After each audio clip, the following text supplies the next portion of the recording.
Y'a la team, j'espère que tout le monde va bien. Petit épisode, seul cette fois-ci, de Improve. Kevin n'est pas là, mais il vous réserve des petites surprises pour le prochain épisode. Du coup, comme vous avez pu écouter les épisodes précédents, vous avez bien vu qu'on a traité quelques thématiques au niveau de la psychologie et de l'accompagnement, et surtout du déclic. Cette fois-ci, je me suis dit, pourquoi pas faire intervenir un petit peu d'autres personnes. Non pas de manière directe, mais en vous laissant une boîte à questions en story, j'ai fait des screens, et on va répondre à quelques questions parce que j'aurai pas le temps de répondre à tout, mais ça fera office d'un autre épisode. Alors c'est parti. J'ai plusieurs questions. Est-ce que je commence avec des vraies questions? On va rentrer directement dans le vif. Mais finalement, est-ce que déjà vous vous sentez bien? Moi ça va en tout cas. Alors, j'ai Nono, alias Arnaud pour les intimes, qui m'a demandé si je faisais partie de la team pain au chocolat ou chocolatine. Je sais même pas pourquoi ce mot existe. Je sais même pas pourquoi certains disent chocolatine. Je suis désolé. Ceux qui disent chocolatine, désolé, je vous invite à prendre directement la sortie du podcast. Non, sans blaguer. C'était la petite question un peu drôle. Il y en a quelques-unes très intéressantes. C'est parti. Alors, on va commencer. Il y en a une qui me correspond et qui m'est directement adressée. Et je trouve ça intéressant parce que, mine de rien, on a tous un parcours et on peut se retrouver dans celui des autres. Et j'ai Coralie qui me dit: en combien de temps tu as eu un tel physique? Quel est ton parcours? Et dans la même foulée, elle m'a posé la question de comment as-tu eu envie de lancer en tant que... Comment as-tu eu envie de te lancer en tant que coach? Finalement, en expliquant mon parcours, je vais répondre à cela. Alors, en combien de temps? Je dirais que ça a commencé réellement à l'adolescence, fin collège. Maintenant, qu'est-ce qui a été réellement efficient et depuis quand j'ai bien pris en compte que je changeais physiquement après avoir changé mentalement et qui, de par ma transformation physique, m'a encore fait évoluer mentalement. Donc en combien de temps? Je dirais qu'on est sur pratiquement 12 ans. Voilà la claque. Presque la moitié de ma vie. Donc là, j'ai actuellement 26 ans. Ouais, c'était ça. Il y a des choses qui m'ont marqué, donc je vais vous balancer un petit peu mon déclic et après mon parcours. Donc moi, c'est pas très compliqué, j'aime pas dire moi en plus. J'ai pas été celui qui était le plus confiant en lui au collège. Maintenant, il n'y a pas de problème, mais donc manque de confiance, un petit peu le gros du coin, si je puis dire, quelques moqueries, mais qui était dû par de l'inconscience de jeunes, tout simplement, et en soi, il n'y a pas à en vouloir maintenant avec du recul, puisqu'il y en a qui sont réellement harcelés, agressés ou autres, et ça n'a pas été le cas à ce point, quand bien même qu'il y a eu des complexitudes, pas à ce point, donc je vais pas me plaindre, mais ça a été le déclic. Donc là, j'ai commencé à comprendre qu'il fallait que j'arrête de taper tous les paquets de granola, tu sais, le paquet entier qui contient les petits paquets de granola à 16h, etc., etc., les Américains de midi et tout. Et moi, ce qui m'a marqué, c'est quand on prenait la route, vous savez, on a la ceinture, et j'avais le bas du ventre qui me gênait, et j'avais fait une fixette sur mon ventre. Et alors d'aujourd'hui, ça va un peu mieux, mais j'ai fait une fixette sur mon ventre, donc il y avait ça, puis après, j'ai commencé à être un peu plus actif, j'ai commencé à aller au basket avec le collège, avec le lycée, commencé la boxe anglaise qui était mon réel premier sport à côté. Parce que j'avais pas le permis rien du tout, donc je pouvais pas lancer de sport. Et j'ai commencé la musculation quand j'ai eu la voiture, donc à mes 18 ans, avec un très bon ami à moi, toujours un très bon ami à moi d'ailleurs. Et s'il écoute, il se reconnaîtra. Et on a commencé la muscu ensemble, et là c'était encore loisir, honnêtement. C'était encore loisir, donc j'avais 18 ans, c'était déjà peut-être passé 4 ans, facile. Et toujours tout seul. Et en fait, c'est là où c'est hyper important et que ça va refléter comment et pourquoi j'ai voulu devenir coach. C'est que j'avais l'impression de jamais être compris, jamais être à ma place, etc. Et en soi, c'est pas très grave avec du recul. Et donc, moi, je me suis construit sur mes idées. Est-ce qu'elles sont bonnes? Je sais pas si c'est les meilleures, j'ai fait des erreurs comme tout le monde, mais j'ai fait beaucoup d'erreurs. Faire des trucs débiles, cétogènes, etc., etc. Alors, tout est relatif au contexte, mais par rapport à mon cas, c'était une débilité absolue. Et bref, il s'est passé du temps. Pareil, le lycée, c'était pas forcément compris, mais ça allait très bien sur la confiance, etc. Et, et à partir de là, quand j'ai été autonome, comme beaucoup, je pense, le fait d'avoir son chez-soi, etc., bon, dans la foulée, ça va mieux, hein, parce qu'on n'est plus bloqué dans une case ou critiqué par peut-être même des proches, tu vois, ou autre. Donc j'ai réellement, là j'étais lambda, en soins physiques lambda, juste je me sentais mieux dans mon corps. Et j'ai vraiment commencé à changer physiquement quand j'ai passé le cap de musculation loisir à ok, je fais vraiment de la musculation maintenant, c'est pas juste le collègue à la fin des cours, à la fin du taf. Et je préparais ma première compétition en men's physique, IFBB à la base, alors que j'ai les cuisses qui dégueulent. Euh, et c'était un an avant le Covid, donc 2020, et là on est en 25, donc réellement 5 ans. Parce qu'avant, oui, je faisais une activité, mais comme n'importe quel sport, finalement, n'importe qui aurait fait une activité physique. Donc, même si je suis un petit peu déjà un équilibre alimentaire, vraiment, ça fait 5 ans où je suis dedans. Et ouais, 5 ans. 5 ans, 5 ans. Des fois, notre sport me manque, le sport de combat me manque aussi, mais difficile de progresser de partout. Donc, pour l'instant, ça restera la musculation, je pense encore quelques mois, quelques années peut-être. Mais jamais dire jamais, je sais que dans la foulée, je reprendrai un jour ou l'autre les sports de combat. Donc voilà, donc réellement en 5 ans, et ce qui m'a aidé, ce qui m'a donné envie par contre de me lancer en tant que coach, c'est que je me dis putain, j'ai toujours été seul, en plus j'ai confiance en personne, et parce que des incompétents il y en a énormément, et j'ai fait des erreurs, et je me dis, si moi j'ai été en galère, et que j'avais besoin de cette main tendue, cette main qu'on ne m'a jamais tendue, bah, peut-être que je suis pas seul, et que finalement il y a d'autres personnes qui ont besoin de cette main tendue. Donc c'était uniquement ça, et c'est d'où vient ce Sword aussi, que finalement, ben, moi il m'a fallu pratiquement 12-13 ans pour comprendre que c'était plus simple que ce que l'on peut penser, de prendre soin de soi, et qu'en fait, quand tu te sors les doigts du cul aussi, ben, il y a tout qui roule. Il n'y a pas à tortiller du cul, mais par contre, effectivement, il faut une base saine psychologiquement, puisque sinon tu peux retourner dans des travers, ou empirer quelque chose, dire, ok, t'es obèse, tu te transformes, et finalement, bam, tu tombes dans l'anorexie. Et là, t'as tellement été extrême que bah, si c'était pas sain dès le départ, tu vas te foirer. Je prends un exemple grossier, qu'on s'entende. Donc, première question qui était relativement intéressante. Euh,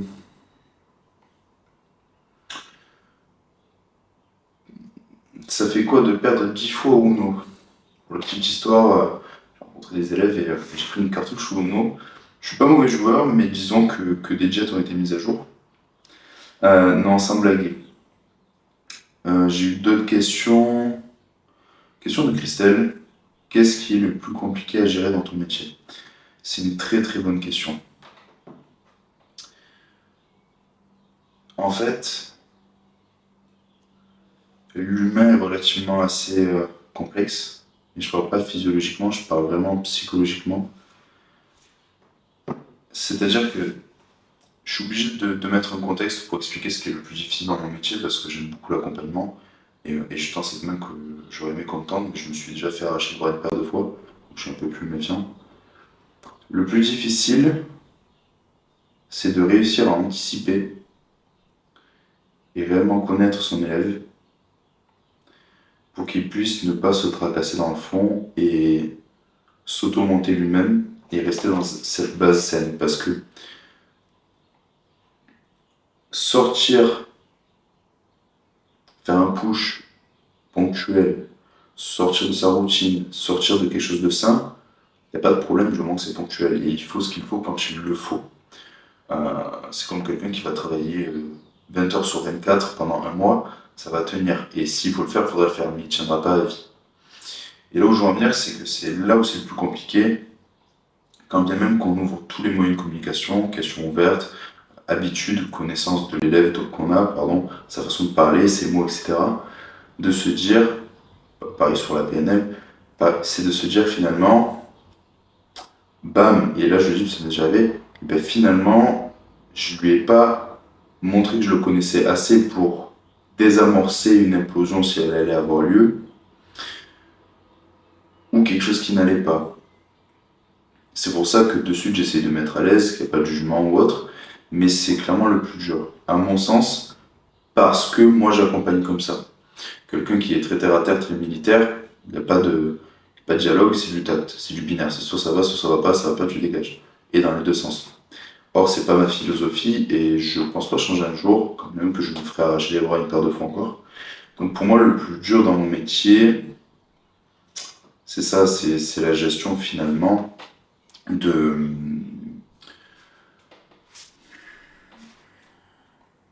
je sais pas si on peut dire psychologique, mais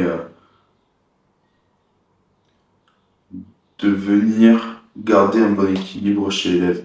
Mais à la fois, personne d'autre que eux peuvent le faire. Donc, ah, tout est relatif. Question très, très, très, très cool. J'aime beaucoup. Donc ça, c'est une des choses les plus difficiles. Et l'autre qui l'est, mais en soi, vu qu'il y a du résultat, ça l'est moins, c'est montrer qu'une recomposition corporelle, ça prend du temps, et que bah, des fois, quand on récupère certains élèves où ils ont été sous-alimentés ou autre, bah, montrer que ça va prendre un peu plus de temps et qu'il ne faut pas se comparer, mais que par contre, une fois qu'on a fait le plein, ben, on peut prendre la route. Et c'est pareil sur la physiologie, une fois qu'on l'a lancé, ça va aller. Mais c'est pas la plus grosse difficulté, mais ça en reste une qui reste la plus... celle qui remonte souvent dans mon cas. Donc ça pardon. Alors, après,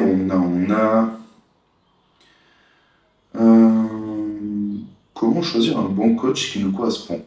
Très bonne question. Des coachs, il y en a beaucoup. Des coachs compétents, il n'y en a pas beaucoup. Des influx voleurs qui se prônent coach, il y en a beaucoup.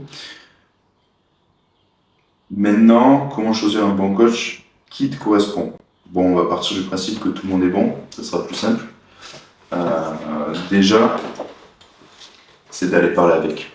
C'est bête, mais d'aller parler avec, si possible de le rencontrer, s'il habite pas très loin, c'est toujours mieux. Et de voir si ça colle. C'est-à-dire qu'il ne faut pas que ce qui montre sur les réseaux vous pousse à dire ça me motive. Parce que si c'est une motivation extérieure et qu'elle va vous faire changer, vous n'allez peut-être pas tenir sur le long terme. Prenez quelqu'un qui a votre philosophie, comme je disais juste avant. Il y a des personnes qui sont très terre à terre, très militaires, d'autres sur l'accompagnement comme moi, d'autres sur d'autres philosophies, tu vois. Et en fait, si tu es quelqu'un qui a besoin de communiquer, on parle pas de dire mon chat mange pas ses croquettes, etc. Mais si t'as besoin d'avoir quelqu'un qui te fasse des retours, qui t'explique le pourquoi du comment, etc., bah en fait, pourquoi tu veux prendre quelqu'un qui juste te dit pouce bleu, ok, tu continues une semaine. Ou juste ok, je te laisse la diète, mais t'as pas d'explication. Alors, je dis pas que c'est pas mauvais, je dis pas que c'est la meilleure façon, je dis juste que la meilleure façon, le meilleur accompagnement est celui qui va vous correspondre. Si t'aimes l'armée, fonce-le aussi l'armée. Si t'aimes l'accompagnement, fonce-le aussi l'accompagnement. Aussi simple que ça. Il n'y a pas l'un des deux qui est meilleur. Il y a l'un des deux qui est bon pour toi. C'est différent et à nuancer. Tout comme à haut niveau, il y en a beaucoup qui disent ouais, mais à haut niveau, ils se plaignent pas. Vrai, mais attends. À haut niveau, en fait, ils ont plusieurs coachs aussi. Ils ont des coachs mentaux, préparateurs mentaux. C'est un autre métier.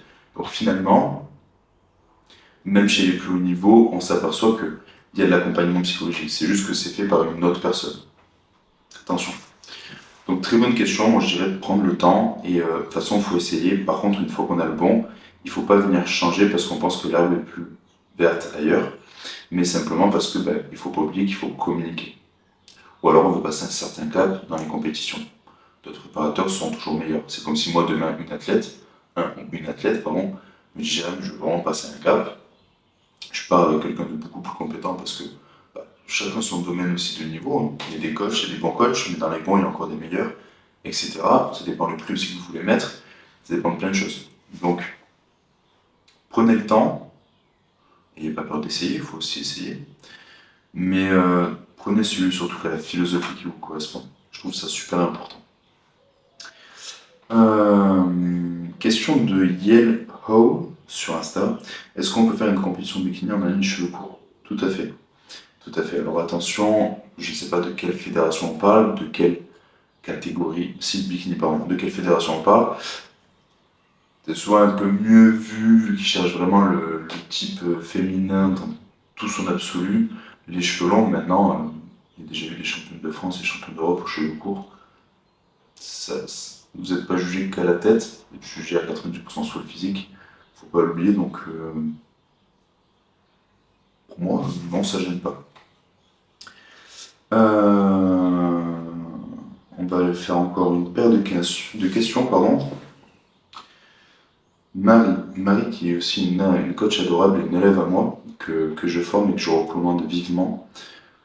Pour la petite parenthèse, certains sont intéressés, on fait des collaborations à deux, aussi avec Marie et moi, tout comme je fais une collaboration avec Kevin sur l'accompagnement psychologique. Euh, que penses-tu de la promotion du dopage chez les très jeunes sur les réseaux? Je pense que c'est dangereux. Je pense que c'est très dangereux parce que finalement, quand vous passez le cap, vous signez en bas à droite et c'est une question de temps avant d'avoir des répercussions. Il faut en être conscient, il va falloir assumer ses actes, pardon, et ses choix. Simplement pourquoi? Parce que je parle pas de compétiteurs, je parle vraiment de jeunes qui sont influencés par TikTok, les réseaux, etc. et qui vont passer le cap du dopage. Et en fait, en soi, je le prône pas, je suis pas contre, mais est-ce que déjà la diète est bonne? Est-ce que l'entraînement est bon? Est-ce que l'environnement est bon? Est-ce que la finance est bonne? Est-ce que la santé est bonne? Tant qu'il n'y a pas ces 5 feux verts, je suis désolé. Et quand bien même un jour il y en a un qui pète, la priorité c'est un toit, une maison, une santé, un équilibre mental. Parce qu'effectivement ça joue sur plein d'aspects. Maintenant la problématique c'est que là on parle des jeunes, on parle souvent même de mineurs, qui passent le cap, alors que c'est l'âge où la testo, même chez les femmes, les hormones sont plus hauts, c'est là où vous pouvez péter, et puis même, attendez que ça fasse 5, 6 ans, 7 ans que vous entraînez, parce que qui dit que vous allez vraiment vouloir continuer? Est-ce que vous voulez juste des résultats plus rapides? Souvent, en plus, c'est la consommation excessive chez les jeunes maintenant, donc la consommation est beaucoup plus rapide qu'avant, on prend en gel directement. Est-ce que vous allez faire pareil avec votre physique? Je suis pas sûr que ce soit la meilleure chose à faire. Donc moi, je trouve ça hyper dangereux, hyper accessible aussi, malheureusement. Et je vais être honnête, hein, on n'a pas de filtre sur ce podcast, et il n'y en aura jamais. Mais imaginez bien qu'un jeune, qu'il ait 16, 17, 18, 20, 21, 22, 23, 24, 25 ans, je m'en fous. Même principe, hein, tout le monde a la même merde. Il touche au stéro, il va prendre rien qu'une base de testo, une autre molécule, etc. Il passe le cap, franchement. En tout cas, il passe le cap, hein, il y a des règlements hormonaux qui se fait. Va expliquer qu'à 20 piges, quand tu vas arrêter ça et que tu vas voir que tout se relance pas naturellement et qu'il va falloir aider, etc., va expliquer à 20 piges que tu n'arrives pas à faire plaisir à ta copine. Alors là, tu as le cerveau, il va partir en dépression. Tu vas dire, je suis incapable, t'as la testo, elle va baisser, puis si tu n'arrives pas à relancer, qu'elle reste basse, potentiellement je vais partir en dépression, tu vas avoir des problèmes érectiles, du coup je risque d'avoir des problèmes avec les femmes, problème d'ego, parce que tu es un homme, faut pas l'oublier, et là tu as intérêt à être solide sur tes appuis, tu as confiance en toi. Parce qu'il va pas falloir que ça déborde. Hein. Donc moi je suis plutôt très contre là-dedans, sachant que ça c'est que des répercussions visibles et du coup invisibles émotionnellement. Il y a tous les dérèglements physiologiques qui vont avec. Confiance en soi, etc. Donc très bonne question, très bonne question. J'en avais une sur la perte de poids, elle est où? Elle est pas mal aussi. Parfois je ne perds pas de poids mais j'ai l'impression que je m'assis. Tout à fait. Tout à fait, et ça arrive beaucoup, souvent dans les débuts de suivi, où on mange de plus en plus, donc plus d'énergie, plus de dépenses, plus de muscles aussi, durant l'effort, etc. Et meilleure performance durant l'effort, vraiment. Et ce qui fait qu'en fait, il ne faut pas oublier que le muscle a une densité beaucoup plus lourde que le gras, et très souvent, en fait, vous voyez que vous faites le même poids, vous dites, ah mais en fait j'ai perdu 1 à 2 tailles de vêtements. En fait ça c'est vrai, je me sens moins gras. Et puis, je me sens mieux, j'ai une meilleure perf, un meilleur sommeil aussi, etc. Donc, ne vous fiez pas au poids. C'est un indicateur vrai, mais ça ne définit pas qui vous êtes ni votre composition corporelle. Donc, finalement, on pourrait même souvent être plus lourd, perdre un peu de gras et avoir fait plus de muscles. Et honnêtement, c'est ce qui se passe dans 2 suivis sur 3. 2 suivis sur 3, il la rencontre honnêtement. Et après, on emmagasine sur une période de gras ou quoi que ce soit. Mais regarde dans les vêtements, comment tu te sens, tes performances, ton sommeil, tes libido si c'est bête, tes émotions, etc. Et puis, tes mensurations, les photos, comparer les photos avant-après. Ça veut rien dire. Par exemple, au collège, je sais que j'étais un peu plus de 80, je suis un peu plus de 100, bah, je peux garantir, pourtant je suis moins grave, pourtant le poids est monté. Donc vraiment, ne vous fiez pas au poids, mais fiez-vous à d'autres indicateurs visuels, sachant que regardez les photos, parce qu'on se voit pas au jour le jour. Mensuration, vêtements, il y a plein de choses. Ok. Très très bonne question. Question suivante. On va faire une petite dernière. Comment rester motivé tout le temps et ne pas baisser les bras? Avant-dernière, parce que l'autre a l'air pas mal. Comment rester motivé tout le temps et ne pas baisser les bras? Très bonne question. Très très bonne question, et il y a une pluralité de réponses en vrai. Je vais te partager la mienne. Donc c'est Manon. Manon qui m'a partagé ça. Alors, comment rester motivé tout le temps? Je sais même pas si on parle de motivation en réalité. Soit ton objectif est très gros, est un très gros investissement, et tu es quelqu'un qui a une motivation qui est très haute et très durable. Soit tu as des personnes comme moi où tu as très grosse motivation d'un coup, intérieure, pas extérieure, il y a encore une différence notable entre les deux. Et après, hop, tant qu'il est, c'est dans ta routine, c'est bon. C'est-à-dire que tu as des personnes où, moi je le compare à un roulement à billes, chaque bout de mes doigts c'est une bille, et donc ce roulement à billes tourne. Et en fait, l'idée c'est de changer une bille petit à petit. Ce qui va faire que ta motivation elle va s'incrémenter au fur et à mesure. Tu pars d'un point A, tu vois de plus en plus de résultats, hop, ça te motive, et là c'est exponentiel. Ok. Tout comme, moi je suis un peu binaire là-dessus, même si je conseille l'option d'avant, où on change toutes les billes en un qui, et là t'es prêt. Alors c'est souvent ce qui marche pas, soit je l'entame. Maintenant, au cas par cas, des personnes qui peuvent être comme moi, t'as des personnes où il faut changer que la moitié des billes, et y aller après, t'as des personnes qu'il va falloir prendre incrémenter une par une. Donc finalement, comment rester motivé? Ben, qu'est-ce qui t'a motivé? Est-ce que, après c'est encore la motivation, la discipline, parce que c'est dans tes habitudes. Est-ce que t'as besoin de quelque chose aussi pour rester motivé? La carotte qui fait avancer l'âne, les performances à la salle, tes résultats. Est-ce que t'es aussi bien encadré? Bon là, maintenant je la connais personnellement, donc est-ce que derrière, t'as ce qu'il faut pour rester motivé aussi? Tu vois ce que je veux dire? Donc c'est une très bonne question. Et on va finir sur cette dernière question qui est sympa de Alex. C'est quoi être sûr de soi? Une très bonne question. Mais la définition, pareil, varie et est propre à chacun selon le sens et la profondeur qu'on y donne. Donc finalement, c'est quoi être sûr de soi? Je dirais qu'être sûr de soi, à ma propre vision, à ma propre expérience et à mon propre filtre de vie, attention, c'est qu'être sûr de soi, c'est quand tu restes aligné avec tes valeurs et que tu ne les déroges plus. Et que tu sais dire non si ça ne se raccole pas à ça, et que tu sais t'éloigner si ça, et que tu sais t'éloigner si ça ne colle pas avec celle-ci. Parce que finalement, tu es sûr de toi. Tu sais que c'est tes valeurs et c'est pas autre chose. Donc, c'est que ma vision. Et en fait, je le comparais un petit peu à un capitaine.